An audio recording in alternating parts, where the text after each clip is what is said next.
Three, two, one. And we are live. Grand Rising, beautiful, melanated, original, whatever you respectfully call yourself, people. It's your girl, Tina Berry Speaks, with the Queen's Original Straight No Chaser podcast. I have D Mays What it and do? also have D Mays Mind Games, of course, from YouTube. And also, we were going to have Pablo X on here, but we've been having technical difficulties. But we have a special guest, Pauly Thunder. So we want Pauly, introduce yourself. Well, give me 1 minute before you introduce yourself. We're gonna let everybody. We'll give you a chance to talk with everybody and tell them about your music and tell them, about is rap today dead. Give me a minute. Okay. Warning, the following program contains strong black first opinion about mature and strong subject matter that affects Black America and the diaspora as a whole. Listen at your own risk, you sissies. Grand Rising All. You are listening to the one and only Be One or None. Good morning from Africatown, Los Angeles.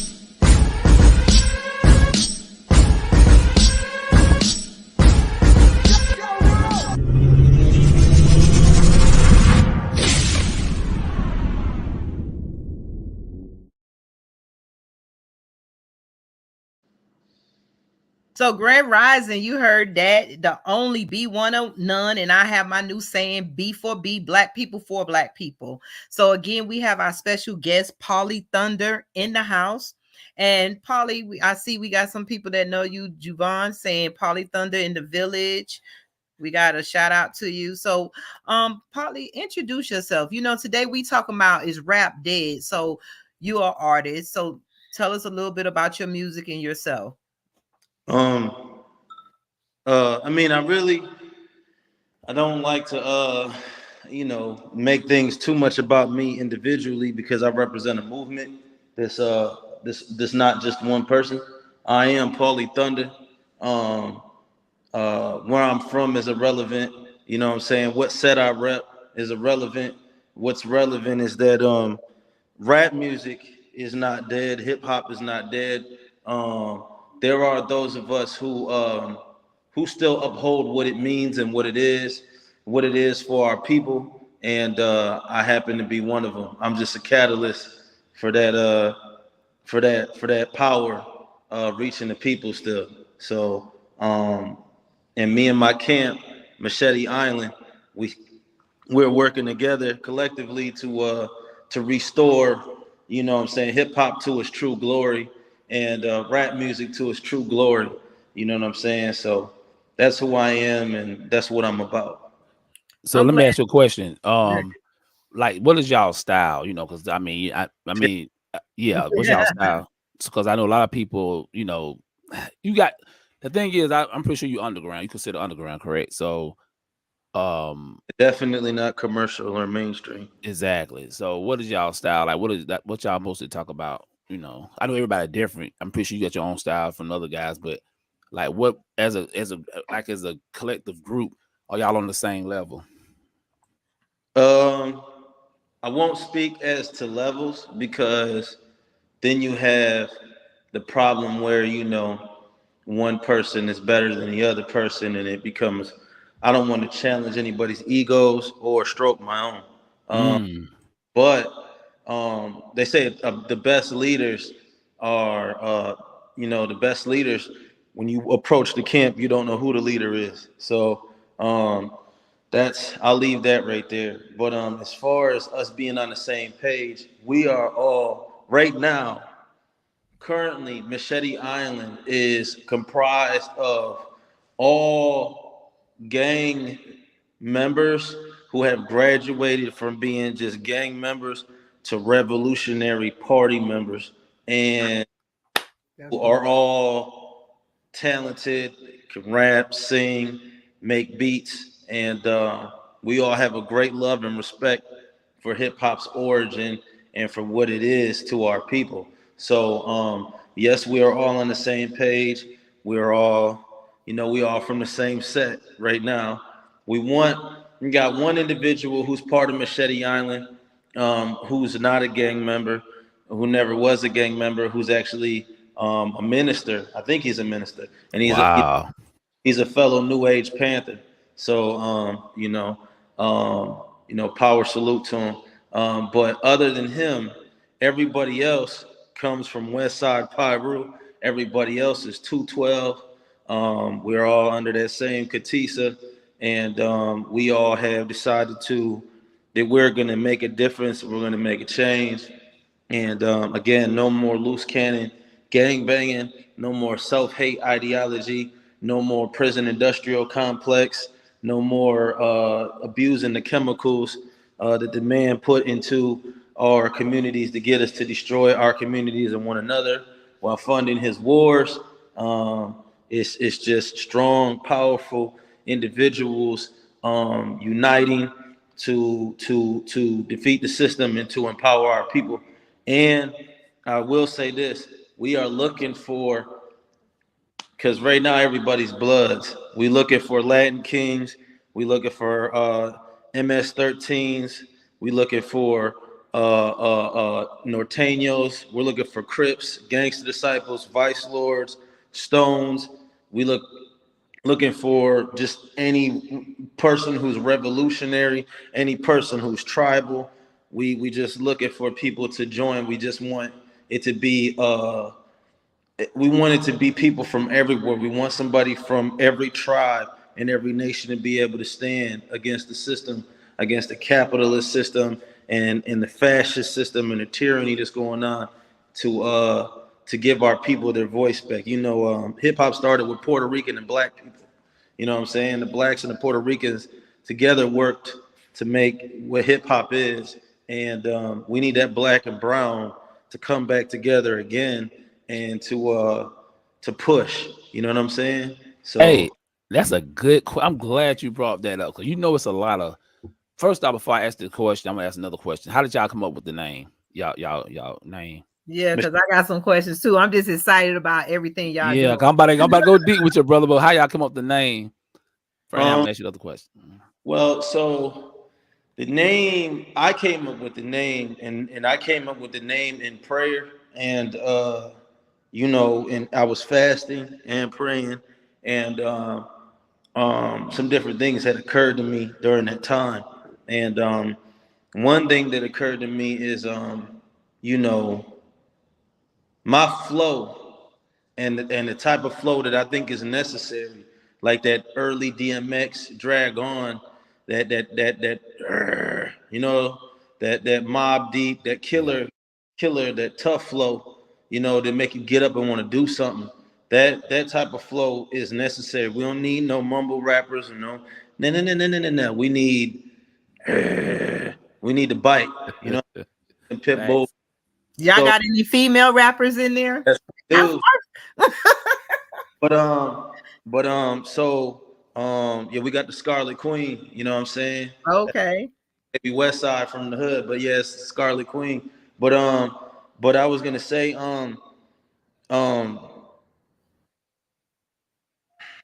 Machete kind of came from the fact that my flow and the flow that we need needs to be sharp, but it needs to be heavy and destructive. You know what I'm saying? What has to happen is we have to Yo, tear down and destroy the whole mirage that has been built over the top of what we are. See, what happened is hip hop has been stumped into the ground, stabbed, shot, poisoned, and depleted, and then covered up with this facade, just like the people of Israel. Them as are Nazi people that the U.S. moved into that land in 1950. Exactly. They slaughtered all of our ancestors. Are not. I'm an Israelite. I'm a Choctaw National. That means I'm a descendant of Zebulon. I'm a real Israelite. Them dudes over there, them people over there are not us. You know what I'm saying? We are here because we were exiled because we disobeyed the Most High. But those people are, and we were exiled by Babylon, which is what the United States is. But this is New Babylon. But that's why in Hollywood it says New Babylon. But anyway, them people over there are as are Nazis. They're They're descendants of Hungarian people and Eastern European people and stuff like that. Those are not us. But so the same way Israel has been replaced, and then the indigenous tribes of the what we call the United States have been replaced by the $5 Indians and all that. The same way people were uprooted out of their land, and their culture was stolen from them and taken by other people and used to manipulate and control other people. The same thing happened with hip hop. Hip hop was ours. It was taken from us after our OGs were hooked on drugs, tricked into killing one another, and locked up and impoverished and put in these situations by COINTELPRO. After all, after we were smashed out real good, they replaced our hip hop and our rap music, which used to be symbolized by a guy with baggy jeans and some Timberland boots on the corner, you know what I'm saying, with some kind of representation of red, black, and green, you know, with a whole other tribe of dudes with him, where you just didn't go down that street unless you were from that tribe. That's been replaced with some little boy with piercings in his face and a floppy hairdo with dyed hair and painted nails, and standing and talking like a girl, wearing little tight jeans with tears in them, with his drawers showing, and hooked on every drug in the book. You know what I'm saying? So that has to be destroyed. So you can stick it with a sword, you can shoot it with a gun, but the most destructive tools that I could think of is a framing hammer and a machete. And a framing hammer will cause damage, but a machete will chop everything down. You know what I'm saying? So Facts. So that's that's your question. a long explanation, but that's where machete comes from. And Gotcha. island, because we know that coming from gangs and coming from the streets, everybody ain't on the same page. Some people make money and their whole lifestyle is about us being divided and selling drugs and robbing and doing all the dumb stuff. So if we really gonna be revolutionary, we had to do it all on our own. We gotta stop waiting for all of our big homies and OGs to back us. We gotta stop waiting for the hood to understand. We just gotta step out like an island and do it by ourselves. So machete, island. Bet. That's what's Gotcha. up. So That's why we got the United Empires of Akebon, because it's basically everybody is their own empire in their right. And instead of stripping everybody from it, we just want everybody to come together under one umbrella. So we got the same concept, except for y'all doing it in the music industry. So Right. that's powerful.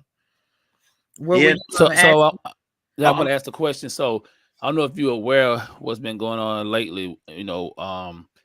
I know you familiar with Tariq Nasheed. I'm pretty sure you heard of him. You know him, and he's doing a documentary. You know, it's a lot of beef been going on about what hip hop started. They, a lot of, just be honest, a lot of FBA Black Americans say they started. And then they saying like, like Busta Rhymes and a lot of the, like you said, Puerto Ricans, a lot of Haitians, well, Jamaicans. They started. So it's a beef going on right now, and they about to do a big documentary, and it's like a big feud going on right now, because they trying to put Fat Joe at the front of hip hop, which I don't think personally he is, because I can, I'm with Rakim and all them. But how do you feel about that? If you know about this going on right now, it's big. I mean, they actually been bring this documentary out, and a lot of people are heated by it. You got it. If you're gonna be honest about where hip hop started and stuff like that, the cats that you just mentioned, like Busta Rhymes and Fat Joe, I don't think they're that old, but if they were there when hip hop really just turned like 50 years old. So I think Fat Joe is what, at most 52, 54. Yeah. So They say the documentary shows that actually it started back in the 20s. Rap actually came out, people were rhyming. What was that song that was like, "And the chicken tastes like wood"? What was that song? Yeah, I was talking about, Hippity. I'm gonna say that. Yeah. Rapping. They said, my husband said the first rap song was called "Impeach the President." I don't really know, but that's by Paris. No, so let me say this: I would say that rapping started like at least for my people, the people that I descend from, rapping started at ceremonies where everybody was there, where everybody's called. I'm gonna break it down and not use any, like, I'm not gonna use the term I'm gonna use the term, but where, you know, a leader stood around and somebody was being, you know, a prayer was happening, or a hymn, like what they call a hymn now, where you're saying a cadence or something, and you're saying it in a way where it has a certain type of flow, and it's like you know, everything is pronounced separately by itself, but it all goes together. You know what I'm saying? Like rapping is just talking with a rhythm. It's Yes. speaking with a rhythm and speaking with enunciation and power to be heard far away. So, and it's speaking with a message, and a lot of times followed by what we call a hook. And the hook really just is a bridge between one body and another body of words being said. So, you know, they was our ancestors were rapping before things were being written. You know what I'm saying? If you want to go back to the history of rapping, you have the Exactly. history of people being tribal and having glyphs and writing styles and languages, because as long as there was languages, there was people rapping, and as long as there was languages, there was people singing. As long as people could hear, there was people playing on drums and making rhythms and stuff. Now if you want to, so rapping, you can't really, I don't think there's a human currently living that can clock the origin of rapping. Now hip hop is something that rapping is part of, you know, being an MC. And being an MC is being, a lot of people like to use that abbreviation MNC, microphone controller. But an MC is really like a Pied Piper. An MC puts words with the beat that the DJ is creating, and the MC gets the crowd dancing and moving and reciting what he's saying back to them, and gets the crowd's attention, and holds and carries the crowd's attention. They're like a master of ceremonies, or like a pastor would be, or somebody, a Sadiq, somebody who could literally grab the whole crowd and keep their focus. That's what an MC is. So hip hop music, you know what I'm saying? It originated in the Bronx, you know what I'm saying? And there was a movement that started like in the late 60s and went to the 70s and really flourished in the early to mid 80s.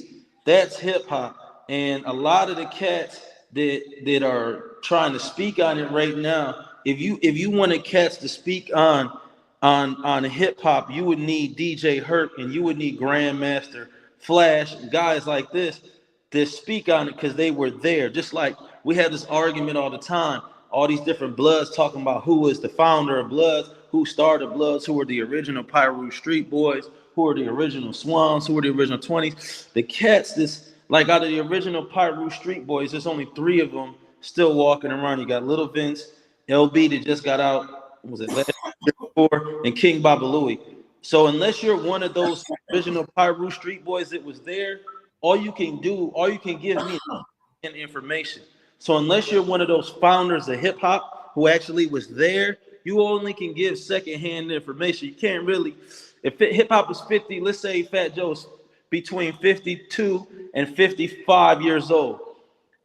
Whether he's 55 or 52, that means he was either 2 years old or 5 years old when hip hop started 50 years ago. So how can he talk about who started it and who didn't? He wasn't even, he was a Facts. you know what I'm saying? So same thing, I think Busta Rhymes might be younger than Fat Joe. And I could be wrong about their ages, but I know ain't neither one of them. Yeah, you about right. So they weren't even 10 years old when hip hop started. So to speak on it as if they were actually there in the midst of it is kind of like, unless your father was one of the founders, you know what I'm saying? And he had you on his shoulder while he was digging out records out of the crates at those little parties that were not commercial parties, that were underground in the ghetto, in the burnt down buildings, broken down buildings, and in the projects and in the alleys. These parties, unless it was one of them parties, you happen to be at with a toddler, I don't really think, unless you're one of them founders, you could even really be speaking on it. So, you know. And with that, don't mean to cut you off. We're going to go to a break. This commercial is a longer commercial, so we probably just do 2 commercials in this show, but we'll be right back. So hold that thought. Have you envisioned true Black individuals and groups coming together? We are in need of safe spaces that serve as sanctuaries for the Black community in this current world. We as a people are falling apart, and this a call to action. Imagine a place where healing, unity, culture, and wealth building are the core values. A haven that fosters a sense of peace and belonging for generations to come. We need a micronation, a self-declared independent entity that exists digital within or on the outskirts of an existing nation. A micronation is a small, self-governed place where a community can create its own rules and regulations independent of larger governing bodies. This is the vision of the UEOA. This concept is not new, but it's one that holds significant potential for the Black community. Imagine a place that serves as a retreat for the Black community.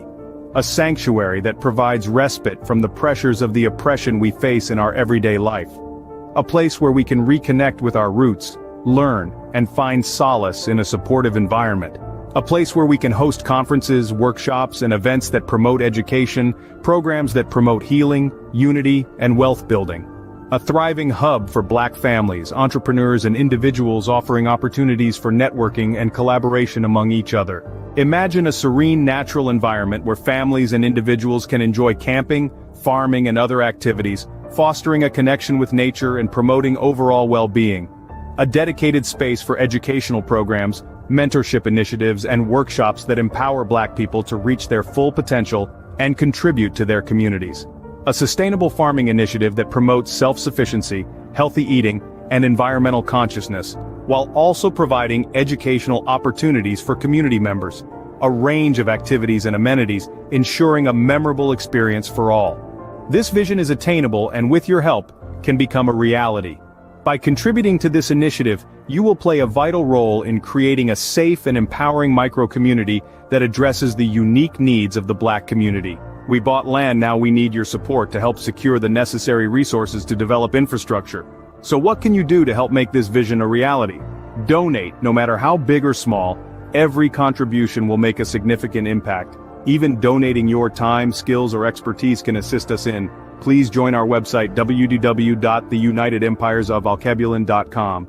Share this initiative, spread the word through social media, email, and word of mouth. Together we can build this dream that fosters pride, resilience, and prosperity. Join us in creating a space where Black individuals and families can thrive, celebrate our heritage, and build a brighter future. It's up to us to help us. We are the only group of people suffering like we do systemically. If you claim you love Black people, then you approve this message. Boom. We are back. Yeah. And again, if y'all are tuning in, shout out to the chat and shout out to everybody and our special guest, PAULLY Thunda. And he was telling us about, his opinion on how rap is today. And, nobody, I guess we can't really pinpoint who is the real pioneers of rap. I mean, yeah, because it's a big topic. But I'm from the Bronx, so I remember the beatboxing on the corners and stuff like that. So I don't know who started it, but go ahead and finish what you were saying. Yeah, and so let me ask you a question. Another question. So when did you think hip hop changed? Like she said, I'm 48, so I remember from the 80s. Back when you had the X Clan, the Public Enemies, you had like say Rakim. I remember when artists like MC Light was out, when women actually could flow, actually had flow. They wouldn't just. I mean, Queen Latifah back in her day, she was dope. You know what I'm saying? When did you think hip hop? I know when I know what it did when it actually happened. But when did you? I don't know your age or whatever. But when did hip hop start to go totally commercial? But like, then I got a question after that from the chat. So I'm gonna ask you a question when he finished answering. I think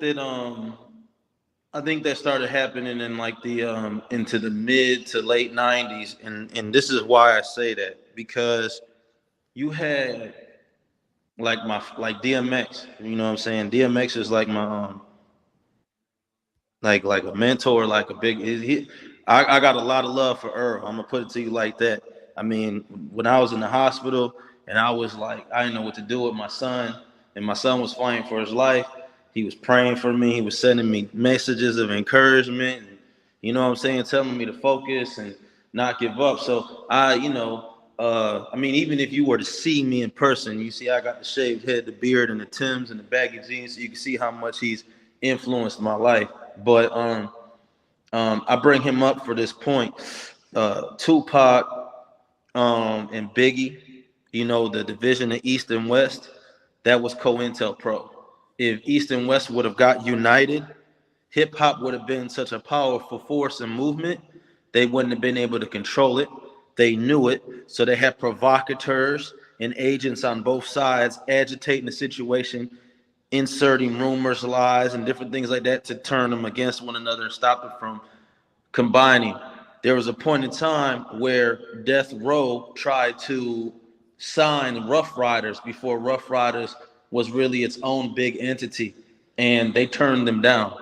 Um, DMX, when he was young, he was given crack. You know what I'm saying? And he got hooked on it. They harnessed DMX as well. When DMX he sold his soul to the devil, he tried to break free. He got his whole image and everything he was got destroyed and tore down.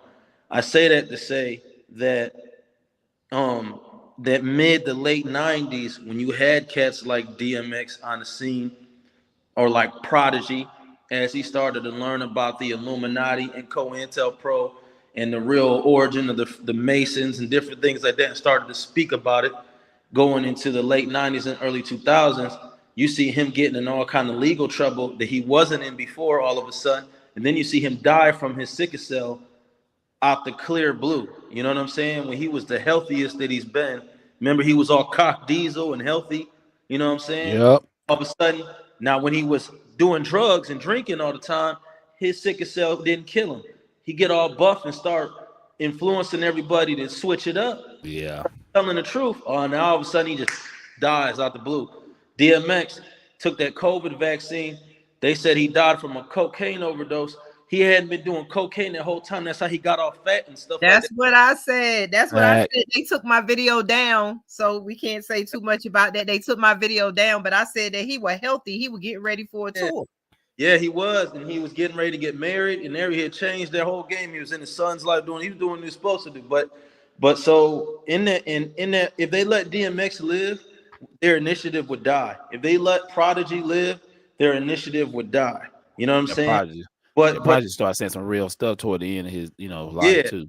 But that from the mid to end 90s into the early 2000s, they tried to harness gangster rap, right? Because gangster rap will crunk us up and get us going. And what's my name? We be ready to kill something. So they take that, they harness it, right? Then they start to deplete it, and they start to remove the characters who really make it dangerous, and insert these fraudulent wannabe characters that sound like them but ain't really about that life. I love Ja Rule's music. Yeah. Some music like Do You Love Me, Do You Hate Me, or 6 Feet Underground. Some of those songs I love them. But in real life, Ja Rule wasn't no killer. DMX really lived that life. So when you take a cat like DMX and he's on the scene, and then you insert a Ja Rule and they beefing with each other, and then you see the one you when this one won't listen, you crush him, and this one started. Then there became a time when Ja Rule started thinking different, and then they crushed him too, and they crushed the whole Murder Inc. thing, and they started replacing these real thugs and these dudes that was really about that life with these little pansies that ain't really about that life. Dudes that go to the salon to get their nails cleaned and stuff. Them dudes start dudes to get makeup before they get stage prop guns and stage prop jewels. These dudes begin to become popular, whereas the cats you got to worry about getting into a shootout because they tribal, or you got to worry about a cat smacking a cop or A&R, or somebody telling them they got to rap about this, or got you when the cats that can't be harnessed, which is hip hop. Hip hop is the outcry of the hood. It's the outcry. So let me ask this Wait a question. minute, DMX. Wait a minute, DMX. Let me ask him this question while he on that point. That was lead to the question. Like, do you think that we sold hip hop to the small hats and white interests? Is it being used for mind control and profit? No, I think that when they tried to buy it, cats wasn't having it. And then when cats wasn't having it, the ones who had the power to say no, right? When DMX started rapping about the industry on live TV and dissing them on live TV and praying at concerts and stuff, breaking down, crying, and when that reality came out, then it was like, yo, and people understood, kind of like they did with Tupac. They understood. He woke them up, and so when things, and Prodigy too. So when things like that happen, okay, we gotta get rid of these cats, because the cats that are willing to sell hip hop, they scared of cats like that. You know, you hear all these rappers get on there, they 2-3 million views telling a crazy story about DMX. You know what I'm saying? That's because they were scared of him. They wouldn't even speak about him when he was around. You know what I'm saying? Yeah, that's So true. so that's the thing. Like, um, um, you know, just like they say in the gangs, or this Crips and Bloods both say, man, Bloods and Crips wouldn't be what they are today if certain cats was never killed or incarcerated, because these cats made it real. You know what I'm saying? Yeah. Took So, these cats out of the scenario. It was able to be grabbed by COINTELPRO, infiltrated and depleted and watered down, and now it is what it is. You know, hey, let me ask you a question. same thing with Yeah, I want to forget this question, and it been said. Lord Jamar from Brand Nubian said this, and a couple people like when they got, sometimes when you younger, you don't see certain things because when you young, you still developing whatever. He even said to a certain degree, gangster rap kind of killed hip hop. I know there's a lot of brothers from the East Coast says that when they brought out NWA, it changed the game because on the East Coast it was more knowledge dropping. Edge Clan. I mean, come on, I can go down the line. Them brothers was dropping that knowledge, but then yeah, they were talking about gangster rap. They had some messages in it, but they wouldn't. They were more talking about the killing, disrespecting black women. I'm just going by what some of the cats who still in the game, but like Lord Jamar and all them, they actually spoke on this on a podcast, and I agree with them on that because some things we did kind of. I remember when Goody Mob came out, that's 95, they made a song called Beautiful Black Skin. You would never hear a song like that on mainstream radio. That's when they start flipping it. Like 95, that's when they start flipping, because they're like, hold on, these guys talking about black love, respecting a black woman, yeah, just that's why Pat Poose, Mhm. why Pat Poose, I ain't gonna get into his marital situation because I respect dog, but Facts. why I think his wife, I think they well, Go on they and say it. Go on and say it. I'm gonna say it like this: they be recruiting people you would never think they could recruit.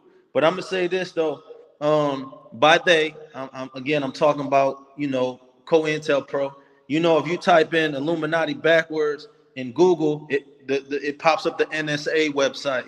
So that's a fact. You can try it right now. So I'm gonna leave that right there, and that's why I don't let nobody make me no food. I don't move around with a whole bunch of people, and I'm strapped even while I'm in this interview. So I'm just leaving it to you like that. But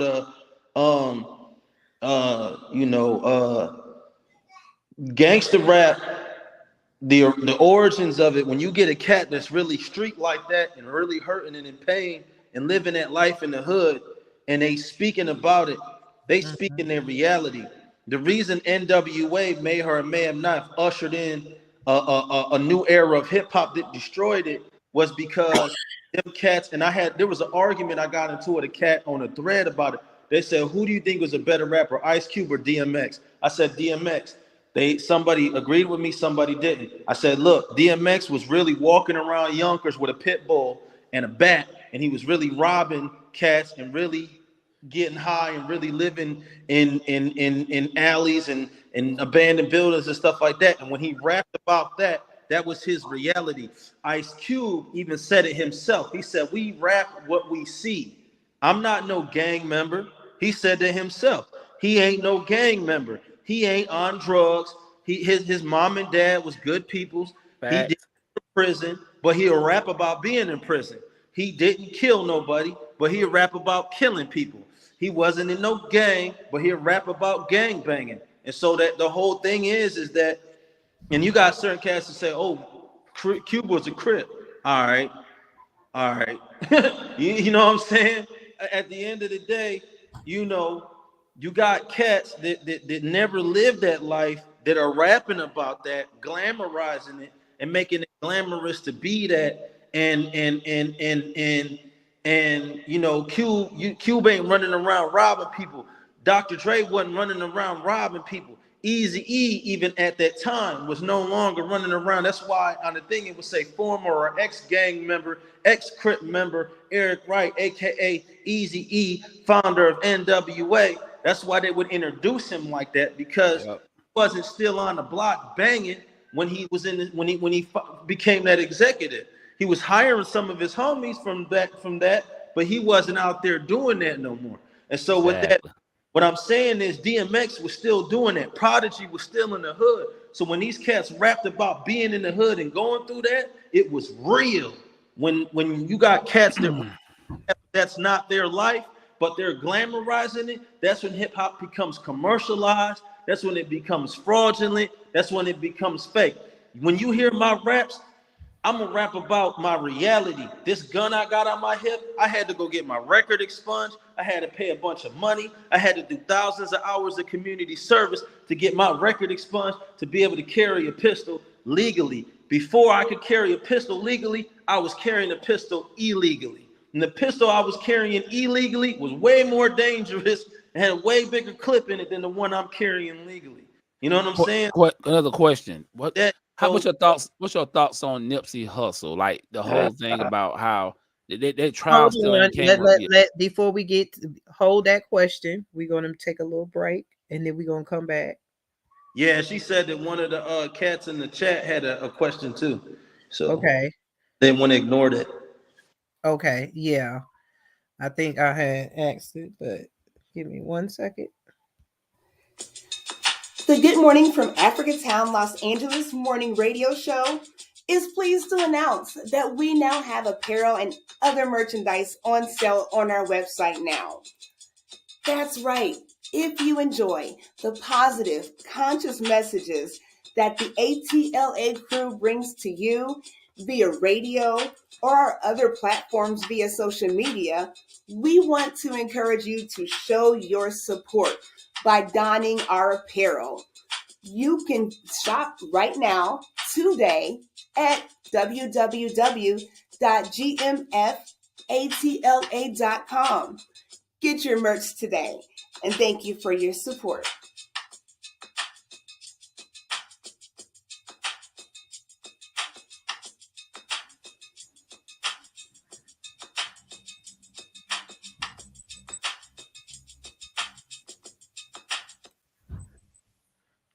And we are back. Okay.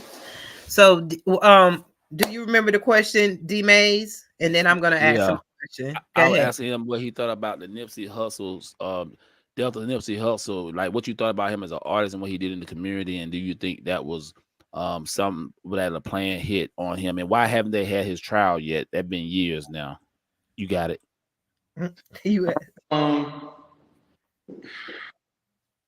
See, things get sticky when you add gang politics, but I will say this.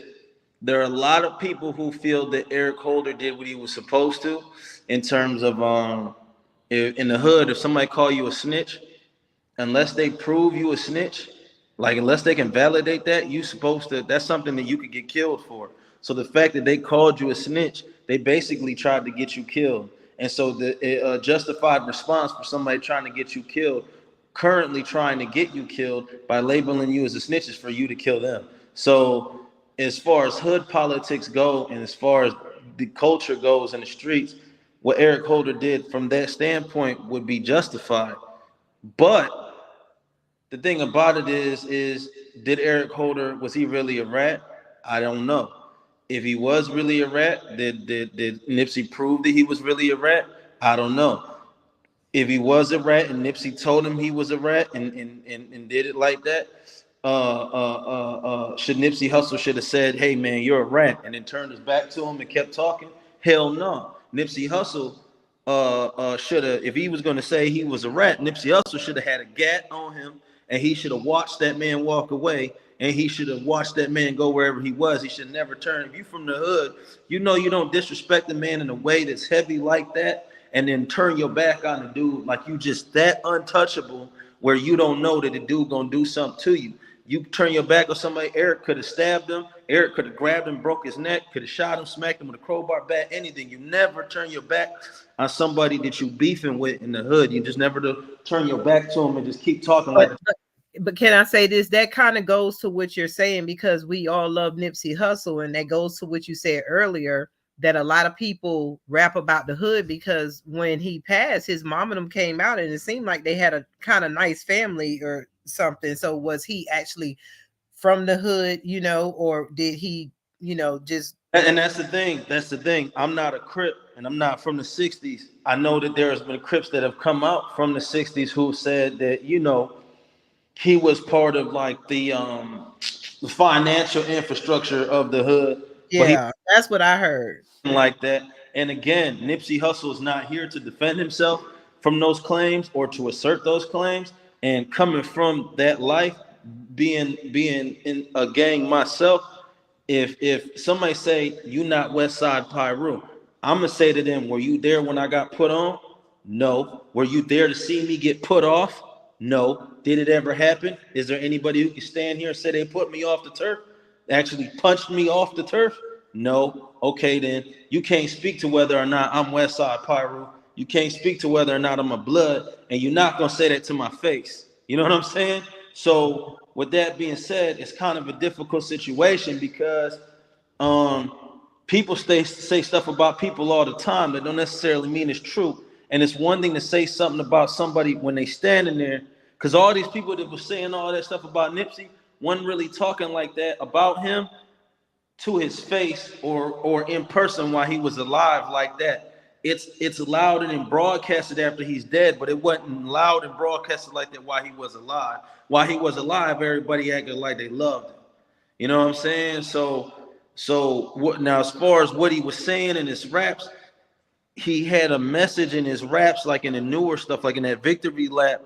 I agree with that. You know what I'm saying? I agree with making money and getting out of the hood and doing something smart and intelligent, starting businesses and teaching people to do that. And I agree with the ideology because I adopted that ideology. The ideology that he was pushing in Victory Lap was, if you ain't on the same type of time, if you're not trying to elevate through this struggle and do something better, then I ain't got no time to talk to you. You're not, you know, like he said, you know, if you haven't went through all these struggles and everything, the fuck I want to hear your CD for? That's exactly what he said at the song. You know, you ain't go through all of this stuff and then elevate from it instead of staying stuck in it. If you didn't defeat the system, you know what I want to talk to you for? We're not on the same level. You know what I'm saying? So I respect him. I love that Victory Lap. I hate that he was gone. Dope album. You know, it hurt when he got killed. I think it hurt a lot of people. Bloods, Crips, Essays, it hurt a lot of us. But as far as his gang credentials and all of that, I can't speak to that because I'm not a 60 Crip. And on top of that, Bloods don't speak on Crip politics. Crips don't speak on blood politics, just out of respect and the fact that it ain't none of my business. But in terms of him being a black man in the hood and having the status that he seemed to have and that he boasts about having, for him to say something like that to Eric Holder and turn his back on Eric Holder like that, knowing what the repercussions could be if you really from that life, I think that was very naive of him. And I think that he put himself in that predicament by turning his back on that man after saying that to that man. And I think that should be a lesson to everyone to be like, look, don't live that life. But if you are going to live that life and you're going to embellish and live in that life, you need to be careful. You need to have people around you that got your back, that's going to watch your back. You got to choose between rapping and being out there in the hood doing the stupid stuff. Because if you out there in the hood doing the stupid stuff and you ain't watching your back and you ain't ready to back up that stuff you talking, somebody can split your wig like that. You know what I'm saying? Let me ask you this. Back to what rap was in, you know, we being programmed, like we said, the white hats, the small hats and the white supremacists. You know, I think going back to the beginning of the conversation, I think when we first was listening to rap, everybody in rap told a story, how we felt. And that's what rap has been. I think we've been paid to only see the negative side of our story. Hey, sis, not to interrupt you on a disrespect, But you remember when you first met me, when y'all first interviewed me, I was going by my government name, Paul Birdsong, right? Okay, yeah. Hey, check this out. The reason I was going by that name, and I'm not going to say their name because I'm not going to give them the opportunity to sue me, but I was signed to a major label with my name, Paulie Thunder. I started rapping some conscious stuff. I started kind of mixing my gangster Mhm. with the conscious. They didn't like that. They wanted me to keep it street. When I decided that I'm not going to do that, they were like, look, your contract that says that you do have creative rights, but we have creative rights too. And so if we feel like there's a there's a route you need to go to so that what you are rapping can sell, then you need to do that. Because they were trying to get me to take off my Timberlands, take off my Chuck Taylors, take off the Dickies, take off the jeans. They was trying to get me to dress different, cut my hair different, talk different, but they still wanted me to talk about the killing and all that other stuff, but like in this like flashy looking way. Like I ain't never been no Louis Vuitton, Gucci type of cat. Nautica, Tommy Hilfiger, Rockport boots, Timberland boots, Nautica shoes, Tommy shoes, that early 90s gangster drip. That's my thing. But all of that late 80s, early 90s gangster drip is my thing. But that whole paid in full situation, that's my thing. But the whole Louis Vuitton, Gucci, Prada thing, that's not me. So they try to put that on me and then tell me to rap about, doing this and doing that. And I'm like, I ain't trying to rap about that. Some of the stuff y'all want me to rap about, selling drugs and all that, I never been the guy to sell drugs. I've been the guy to rob the cat to sell the drugs. So I'll rob you. You know what I'm saying? If you had drugs on you, this cat's to tell you from back in the day. If I robbed you, you had drugs. Nine times out of 10, I didn't even ask you for that. I didn't touch that. I take your money, take your jewels, take your shoes if they fit, take your jeans, dip out. You know what I'm saying? Take your car, but I never touched your drugs. You know what I'm saying? Never. Yeah. So I'm not gonna rap about selling drugs if I never did it. Now, my little street cred that I had at that time, and me, if I start rapping about selling drugs, that's gonna sell, that's gonna influence cats. They followed me to do that. I wasn't finna do that. You know what I'm saying? Not only that, but I'm not finna dress in no Euro homosexual fashion. I'm not finna dress like that. I'm finna dress like me. You know what I'm saying? I'm from the West, Yeah. from the hood. I'm not, you know what I'm saying? I'm from Pine and Saginaw. I'm from the 700 block, Ferris Park and all of that.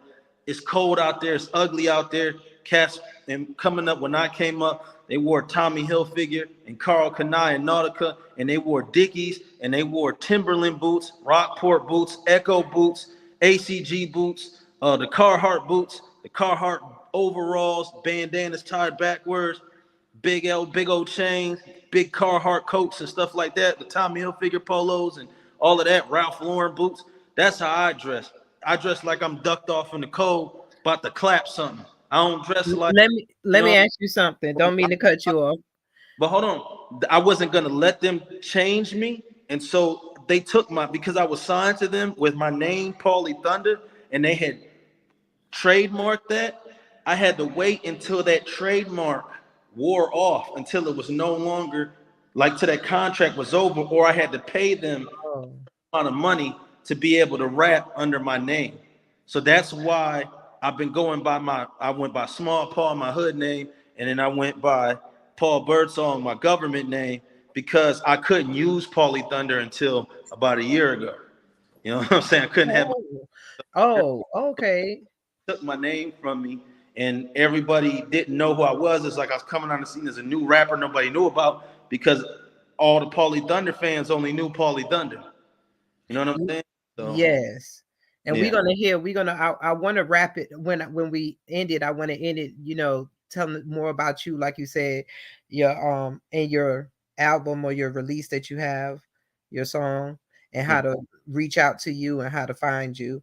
But I want to ask this question because they said the comrades want to know, what impact do you think the late Red Rum Black Power album would have on the West and hip hop itself if it was somehow released? um, I put it to you like this. I got an album called Hadithi Ya Damu, right? It means the blood story in Swahili. Red Rum is on that album. He's on 3 songs on that album. In those songs, we're talking about how bloods were supposed what they're supposed to be, and how these dudes out here in the game and in the music industry and in the streets are watered down liars, infiltrated. They're just on all bullshit. You know what I'm saying? And um there was a point in time when me, Red Rum, and me and T Rogers were all like working together, and we're getting on lives together and stuff, and we had this little movement going. You know what I'm saying? And it was in what, 2018, 2019, 17, 18, 19. Then my son went to the hospital 2018 and it kind of died down. But I would say that if that was able to get out, it would be powerful. At the same time, it wouldn't be as powerful as it would be if he was here, because everybody can say this is what he meant when he said that, that's what he meant when he said that. Everybody can, like, it's kind of like DMX's Exodus album, you know what I'm saying, or Life After Death of Biggie. Like, it isn't as powerful as it would be if that person was here. You know what I'm saying? So while I feel like it would be impactful, I feel like its impact is minimized by, the person who made it not actually being here to push it. You know what I'm saying? Red Rum is another individual that like you see Jim Jones, he's got some reputable bloods in some of his music videos. Like, I know I saw Wacko from Westside Pyru, Big Wacko from in one of his music videos, right? Red Rum is the type of person, Red Rum and T Rogers, both of them, like, despised Jim Jones and all of those rappers in different parts of the country. They were pushing that whole gangsterism thing. And I think that I will say this. After Red Rum died and after T Rogers died, have y'all noticed Jim Jones did that little takeoff? Like, he'd be blood this, blood that in all his videos and throwing up the knee. Yep. But he got that whole new little vibe, vamp, that whole thing going on. It's because there's certain cats on the West Coast that'll get involved if the money's right. But Red Rum and T Rogers kind of held Jim Jones' reputation in the palm of their hand and were squeezing it. Like, you ain't no blood. You know what I'm saying? And let me ask you a question. I agree with you on that about Jim Jones and all them. What you think about the group Griselda? Are they do we still need that type of I know they just strictly like gangsters. So how you feel is that's damaging hip hop? Do we still need that type of music around? If you know anything about Griselda? Griselda, the whole Black Soprano family, I think that they bring an element of hip hop back that's necessary, which is the sample chop beats and that whole originality thing with the clothes and everything else. But I think we could do without the talk about moving bricks and all of that, Agreed. that whole thing pimping, and you know what I'm saying, like that whole thing about, like, with the degrading women or using the women as drug mules and like I said, selling heroin and selling crack and selling meth and all that. I think we can leave that out of there, because at the end of the day, when you talking about doing something, you talking about that's what you did or that's what you're doing and you glamorizing it. There's people who are going to hear that and be influenced by it. And if y'all are going to speak, if y'all are going to be pioneers and y'all are going to be leaders in the culture, what you say directly impacts the culture. And so you have to, like me, I say things that I know what I'm saying impacts the culture. So, like, somebody said to me not too long ago, they was like, Paulie, do you feel like, like when you make a reference to a gun or killing somebody, do you think that you shouldn't say that? I said, no. I said, when he said, you think you should stop talking about beating people up, because I talk about fighting a lot, right? I said, no, I think I should talk about that more. I think if there was more iconic and influential people rapping about punching somebody in their mouth as opposed to grabbing a gun, I think that there would be more cats. I think that would restore masculinity. in the hood. I think cats will get back to the pull-up bar and push-ups and get off the video game if I it was agree. that you can knock a motherfucker out. Excuse my French. Facts. I think that if pulling your pants up and not showing your drawers, because see, if my pops saw me showing my drawers, my pops is gonna give me a knuckle sandwich. You know what I'm saying? But my pops was hood, you know, as hood could be. You know what I'm saying? My pops was as dark as it gets. So I feel like if you, you know, rest in peace, Tall Paul. But I feel like if you was like that, if we had more if it was more masculine energy, same thing with the females. You got all these females talking about how they moving bricks and they killing, you know, cats and stuff like that. And I feel like that's unnecessary. I feel like if you got men around that is doing their job, the females shouldn't be out in the streets carrying guns and clapping and selling drugs and doing that whole Canaan's mother on Power Book, whatever it is, on Stars type thing. I feel like, you know, the ladies, you know what I'm saying? They supposed to be, you know, they are the mothers, they are the cradle of civilization. There is no civilization without them, and they need to have their space to do that. And their space to do that is infiltrated and defecated when the men ain't maintaining their space of masculinity and protecting and guarding and stabilizing and establishing things where that can take place. So I feel like Tupac's little acronym, Thug Life, is a big thing. The hate you give little infants fucks everyone. Who carries the little infant? Who brings them into this world? The ladies. You know what I'm saying? You know, if you degrading and beating up the ladies, and you got the ladies feeling like they gotta oversell their sensualness and their sexiness and all of that in order to make it anywhere and all of that, and they gotta have their legs open to the right people, you destroying civilization. You know what I'm saying? So like the female that's on our camp, the woman that's on our camp, the womb man that's on our camp, she ain't doing none of that. You know what I'm saying? If she even thought about doing that, the comrades would be like, hey, yo, Queen, what the fuck is you doing? Because we not doing that. Like you ain't, like if you step to the camp, if we were on the block all at the same time and you step to her, man, we'd be on your ass like flies on shit. You know what I'm saying? Like they should be. She used to get mad because when the fights would break out, she wouldn't even get a chance to hit nobody. When we was out protesting, if you Google my government name and you see also, you'll see her right there with her red bandana or her black bandana. She never got to hit no cops. She never got to pull no guns out on no National Guard because we was there. We wouldn't even let her. We get in the middle. That's how it's supposed to be. Like you literally are why we are here. We can't live without you. There's no more of us without you. We ain't letting nobody touch you. Yeah, we talking about wait a minute, D-Maze. Let me ask. I want to go there because we want to talk about your song because we want to play the song because we're getting towards the end of the hour.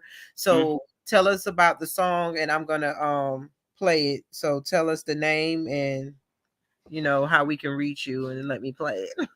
Okay, you can reach me at PAULLY Thunda. So that's PAULLYTHUNDA. That's my email address. That's my Instagram, Facebook. I don't really be on Facebook like that. Everything that is on my Facebook is because my Facebook is linked to Instagram, but I do be on Instagram. Instagram at PAULLY Thunda. That's how you can find me. The song is called Repercussions, and basically I'm presenting myself as the repercussions of all of the bullshit that the Illuminati and COINTELPRO and these sellouts, these ain't kin skin folk that sell us up the river. You know what I'm saying? These cats that make everything that we are and everything that we stand for available to our enemies for them to capitalize financial gain and to be able to control us and to emasculate us and deteriorate us. I'm the repercussions of y'all on that bullshit. And eventually you're gonna catch these hands, you know what I'm saying? Or you're gonna catch a bullet while you're running. In my music, I influence cats to defy the system. I influence cats to put down the liquor and drink some black seed oil. And I tell them, you know, stop running around in the streets and get in the house and pray do some push-ups, lift some weight, and soak in some bentonite clay and some oregano oil. And that's what I'm on. Get your guns, get your bullets and your ammunition. Keep your machete sharp. Keep your punch strong by working out your body. Keep your mind awake by working out your mind. Keep your spirit alive by keeping the connection with the Most High. And stand up for our people by being a powerful, alive, conscious, detoxified, resensitized being. That's what my music is about. You know what I'm saying? So Okay. definitely out with the skinny Beautiful. jeans, back with the Timbs, out with the little feminine looking dude, back with the dude on the corner that look like you don't want to talk to him or walk past him because he projecting his guardianship over his community and all of the women and children there that he not finna let you have access to. You know what I'm saying? Out with the drugs, in with the black seed oil and oregano oil and the sour salt. You know what I'm saying? The tea tree, the thyme, the rosemary, all of that, bringing all that in, getting rid of the crack and the heroin and the meth and all that bullshit, all them pills. You know what I'm saying? So. Okay. That's powerful. So let's hear some. So give me a minute. Let's play this. Yeah.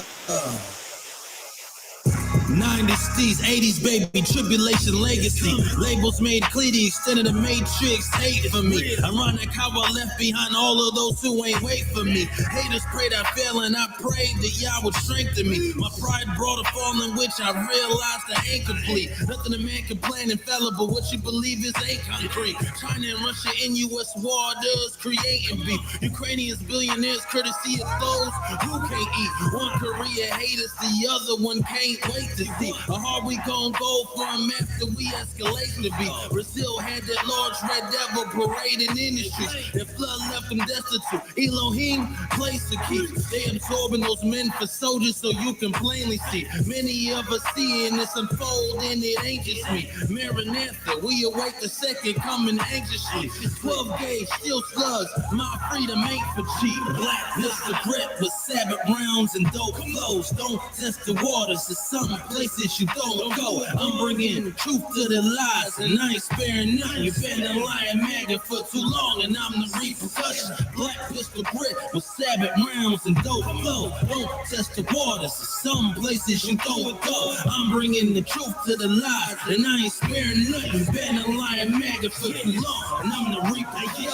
Real riders ride regardless of the forecast. It's your strength dependent on the crew and the cat. To be a real one, it takes more than that. You ain't real at all if you're hard when you're strapped. But when you ain't got a gun, you stop all that. You're a tough guy surrounded by other cats. Darkness in the prophecy that's at hand. These are things that everyone must understand. So ain't no time to worry about the matching hat. Ain't no Toya straws, stormproof matches and gas masks. Please stop, crank lights, loaded backpack. Leather boots, blue jeans, machete in hand. Millions of foreign troops currently stand. Side by side, not the broad bud on this land. Make strong your feeble knees and your weak hands. Do everything you can while you still can.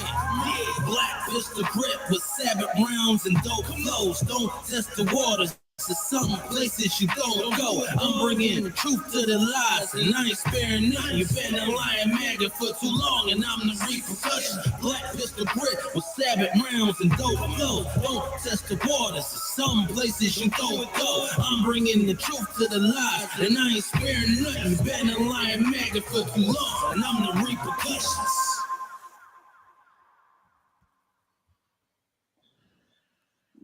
Love it. Dope. That was fire. So I know we at the end of the hour and we want to bring you back. You got more music. I do got under the name Paul Birdsong. I got songs with Gucci Man and Rick Ross and Jadakiss and all of them cats. But under Pauly Thunda, that's the only song I got out right now. All the music that I'm gonna be releasing from here on out is gonna be under Pauly Thunda. Machete Island has artists. They got Nick Carolina. They got Scarlet Queen. They got Lil Bro the Doggy. They got we got Mac Jig, Jay Boogie. These cats are all about to drop singles soon. They all you got, like I said, Machete Island. You know, we got the group. We got me, Paulie Thunder. Not only am I dropping the flows, but I make beats. So if you need beats, go to at Paulie Thunder Beats on what you call it, and they on Instagram you can get beats. Machete Island's coming out with an album. It's called Welcome to the Island. You got I'm coming out with the album. So and my album is gonna be called The Man with the Machete. You know what I'm saying? So it's a lot of stuff coming out. And it's a lot of things that we doing. So, you know, everybody just need to stay in tune because it's about to pop off. You know what I'm saying? And then we got another Tag Along Productions. You know what I'm saying? That's the one who makes all of our videos for us and everything. He's actually one of the comrades. That's Lil Bro the Doggy from Machete Island. He's at the Real Lionel on Instagram, and Tag Along Productions. They make all of our videos and do all of our stuff like that. So it's a lot of stuff in the making, man. And you know, we are self-funded. We don't got no labels funding us. If a label do want to come and get in the mix, we'll take a deal for booking and promotions. We don't need your beats. We don't need your writers. We don't need your costume artists. We ain't wearing the motherfucking makeup. We gonna be like Wu-Tang Clan on the stage with a big ass blade. You know what I'm saying? That's it. We ain't doing none of that commercial shit. We gonna stay savage. We gonna stay real hip hop. We gonna stay empowering the people, and that's it. You know what I'm saying? Dope. I love it. So you got to come on again. We got to have a internet party with all y'all. Oh, definitely. Okay. So you do it here. So when y'all make it, don't forget us. We all us down here. Listen, if we catch fire like that, you know, you did it once, you're gonna do it again. You know, yeah, doing it the right way. I mean, a lot of us are tired of that old. You know, y'all are real, and you trying to make a difference. Yeah. And you know, you're gonna reach the people that's what we're doing, making a difference. Man, listen, we yes we are, and you know, we like Styles P got that little pharmacy for life. Shout out Pharmacy for Life. And then you got Giant Thinker with the bartenders teaching you that movement is medicine and health is wealth. That's what we pushing. You know what I'm saying? We pushing that like crack in the 80s, man. Like, you know, pick up some weights. You know what I'm saying? Drink some oregano oil, even though it's gonna burn. Drink some sour sop. Get your life together, man. Because that's great. You on them drugs and you on that alcohol and you running around here, you know, doing all that, you soft. You know what I'm saying? If you cool with being soft, that's your thing, you know that, all right. But I'm telling you, if you're not drinking black seed oil, if you're not drinking black seed oil and picking up some type of weights and you a man, you soft. If you got a lady and you not picking up weight and you not eating good and you don't got black seed oil and oregano with all the stuff they got in the with all the stuff they poisoning us with on a regular basis, especially with the water, if you don't got sour sop and black seed oil and oregano oil in your bloodstream right now, nigga, you soft. If you can't lift up some weight, you can't shoot a gun and swing a machete, you don't need to be having no chick with no lady. You don't need to be having no all these dudes talking about how they got bitches and hoes. You don't need to have no woman if you can't swing a machete, shoot a gun. If you don't got black seed oil, oregano oil, and thyme in your bloodstream, and you don't know the Most High, you don't need no woman. All you are is a detriment to her. You don't need to be having no children either. You don't need to be a leader of no gangs, and you don't need to be rapping. Don't nobody need to be listening to you because you soft. And the black man, that label that been put on us, black, we ain't soft. That ain't what we are. We're descendants of slaves who survived, descendants of kings and queens who conquered and built the things that influence y'all now. So at the end of the day, the power that we put into the planet is not soft. Our creator is not soft. The earth we come from is not soft, and we are not soft. So, you know what I'm saying? That's what I'm pushing. And if anybody got an issue with it, that's that man's problem. You know, you want to battle rap, I'm gonna make you look real bad because I'm gonna tell the truth, and the truth always squashes the lies. So, you know what I'm saying? So, I mean, we love it. I mean, yeah, you just you. I mean, I'm from the hood too, not as rough, but I understand everything you're saying. And when you have people from the hood, from the streets, that's real, you are saying things that that's going to reach the people, to change those minds of the people that you want to change. You're trying to make a difference. Right, right. And it's gonna be cats. It's gonna be cats that's gonna slander my name and gonna be talking all kind of crap about me and stuff, trying to provoke me. Working for COINTELPRO and not even realizing they're being programmed to do that, and I ain't see me on the microphone. You know what I'm saying? Exactly. See me on the microphone. Well, we're Y'all, like I said, y'all remember Creed where Creed goes to confront homie and then homie socks him? Creed got up right there and fist fought him right there, but Creed knew that it didn't make no sense to have a little fight in the hood. It made sense to take it to the screen, take it where the whole world could see, and smash out the liar and stomp out the fire where everybody could see it. You know what I'm saying? And that's the thing. The little battles and stuff that cats be getting, these rappers be getting involved in, the next thing you know, your favorite rapper done got killed. I'm not getting involved in none of that. You got a problem with me, see me on the microphone. That way I can squash you so the whole world can see it. Cause you're gonna be part of my movement, whether you like it or not. You should never step to me. That's how I'm gonna handle it. I'm gonna show people how puppets and COINTELPRO get beat by black power. You know what I'm saying? Exactly. So, a lot of them, this is why they don't want us to have power. They don't want people, that they want us to be out here fighting and killing each other, and not, we're going to always have some beefs. The think that everything is going to be perfect is to be ignorant, because we're going to have beef, but it's the way we've been handling it. They've been telling us through music, the way, basically saying, well, if you got beef, then just kill each other. If you're depressed, or if you ain't, or to feel good, disrespect, sex, and do drugs. Basically, that's what they've been programming us on, and that's just the only thing that we can copy. And cats accept that because they're soft. You know what I'm saying? Yeah, they're accepting it, and then they're just selling themselves out. But right, I know. I remember I got, I had some cats from my hood that they were like, telling on me to the big homies. They were like, we can't say nothing to Small Paul because then he just gonna say fight me, then he gonna try to fight you, and don't nobody want to fight. And the thing about it is I had to separate myself from them cats because you soft. And I'm no longer pushing that, like to be out in the streets doing each other harm. But if you got an issue with another man that you can't resolve, you and that man need to meet up at the basketball court, throw your hands, get up, shake hands, and go get something to drink together afterwards. If and when I say that's the natural way of men, it always have been like that through tribe. It was a respectable way. That's why I said to think we all going to get along is crazy, because we battled, but we didn't slaughter each other. We didn't commit self-genocide.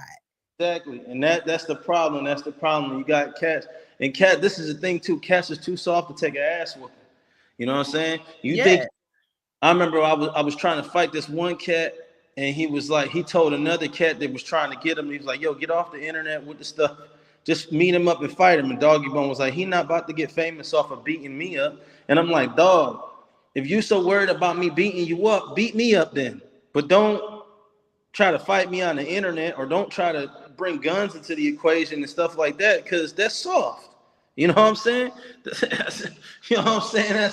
That ain't even, we talking about being gangster and all the other stuff. That's just being a man. You know what I'm saying? You confront issues face to face, and you deal with them with your hands. One thing that DMX said that really was powerful to me, he said, they make it hard for my mans in them, who get it all off the strength of the hands with them.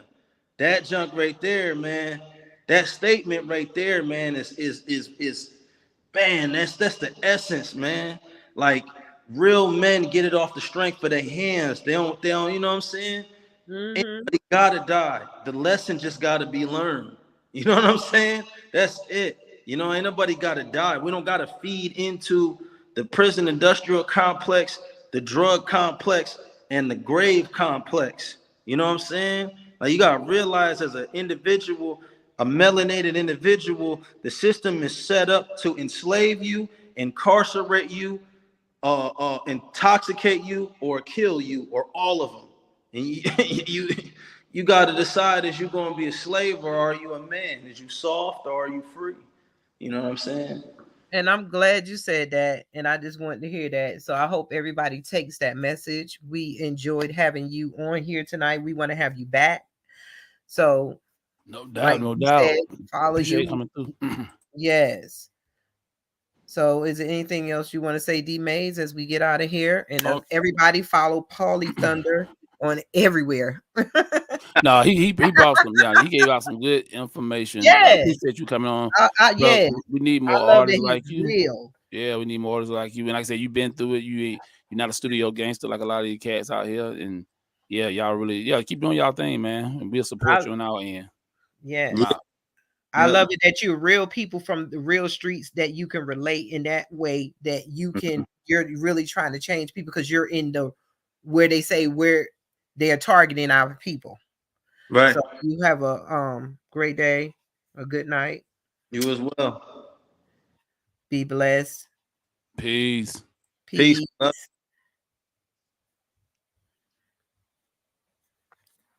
I'm sorry. Hold on. The Good Morning from Africatown, Los Angeles morning radio show is pleased to announce that we now have apparel and other merchandise on sale on our website now. That's right. If you enjoy the positive, conscious messages that the ATLA crew brings to you via radio or our other platforms via social media, we want to encourage you to show your support by donning our apparel.